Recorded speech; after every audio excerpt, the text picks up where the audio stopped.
Iran যদি গুলি চালায় তবে আমরাও পাল্টা গুলি চালাবো। তেহরানের বিক্ষোভকারীদের উপর দমন পীড়নের জবাবে ঠিক এই ভাষাতে হুঁশিয়ারি দিয়েছেন ডোনাল্ড ট্রাম্প। এই সময় এমন হুঁশিয়ারি দিয়ে আগুনে ঘি ঢালার কাজটি যেন করলেন তিনি, কারণ ইরানের রাজপথ এখন উত্তপ্ত, চারদিকে সরকার বিরোধী আন্দোলনের আগুন প্রতিদিন তীব্র থেকে তীব্রতর হচ্ছে। ট্রাম্পের হুঁশিয়ারি অনুযায়ী আমেরিকা কি সত্যি ইরানে সামরিক হামলার পথে হাঁটবে? এই প্রশ্নে অবশ্য ট্রাম্পের জাতীয় নিরাপত্তা উপদেষ্টারাই দুই ভাগে বিভক্ত।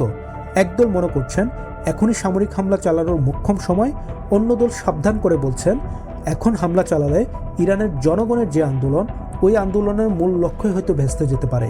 যদি ট্রাম্প উপদেষ্টাদের এক পক্ষের কথা মেনে ইরানে সামরিক হামলা চালায়, তাহলে কি আন্দোলনকারীদের দাবি আদায়ে সাহায্য করবে? এর উত্তর অবশ্য নিশ্চিত নয়। আমেরিকার একটি ছোট বা প্রতীকী সামরিক হামলা উল্টো ইরানের সরকারের প্রতি জনসমর্থন বাড়াতে পারে। জাতীয় নিরাপত্তার অজুহাতে সরকার আরও কঠোর দমন চালাতে পারে। এই পরিস্থিতিতে আন্দোলনকারীরা আরও বিচ্ছিন্ন হয়ে পড়ার ঝুঁকিতে থাকবে।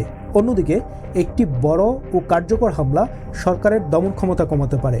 যদি নিরাপত্তা বাহিনী দুর্বল হয়, যদি সরকারের মনোযোগ রাস্তায় নয় সীমান্তে চলে যায়, তাহলে আন্দোলন টিকে থাকার সুযোগ পেতে পারে। তবে এখানেও ঝুঁকি রয়েছে। যদি সর্বোচ্চ নেতা খামেনি নিহত হয়, তাহলে ক্ষমতায় আসতে পারে আরও শক্ত সামরিক গোষ্ঠী IRGC। এটি আন্দোলনকারীদের জন্য হতে পারে সবচেয়ে খারাপ পরিণতি। এই পুরো খেলায় অবশ্য ডোনাল্ড ট্রাম্পের ব্যক্তিগত ইমেজও বড় ভূমিকা রাখছে। ডোনাল্ড ট্রাম্প নিজেকে সফল ডিল মেকার হিসেবে দেখাতে পছন্দ করেন। বারবার হুমকি দিয়ে তিনি নিজেকে এমন এক জায়গায় নিয়ে গেছেন যেখানে হামলা না করলে তার বিশ্বাসযোগ্যতা নষ্ট হতে পারে, আবার হামলা করলে তিনি জড়িয়ে পড়তে পারেন এক দীর্ঘ ও অনিশ্চিত সংঘাতে।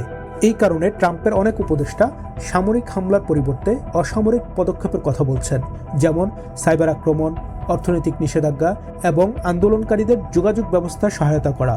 বিশেষ করে ইন্টারনেট বন্ধ থাকা অবস্থায় স্টারলিংকের মতো প্রযুক্তি খুবই গুরুত্বপূর্ণ হয়ে উঠেছে ইরানে।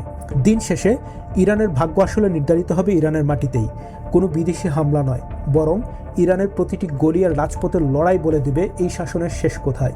ইরান কোনো ভেনেজুয়েলা নয়, এটি 9 কোটি মানুষের বিশাল একটি দেশ। ইরানকে নিয়ে ট্রাম্পের একটি ভুল সিদ্ধান্ত কিংবা একটি সঠিক পদক্ষেপ পুরো বিশ্বের ইতিহাস বদলে দিতে পারে।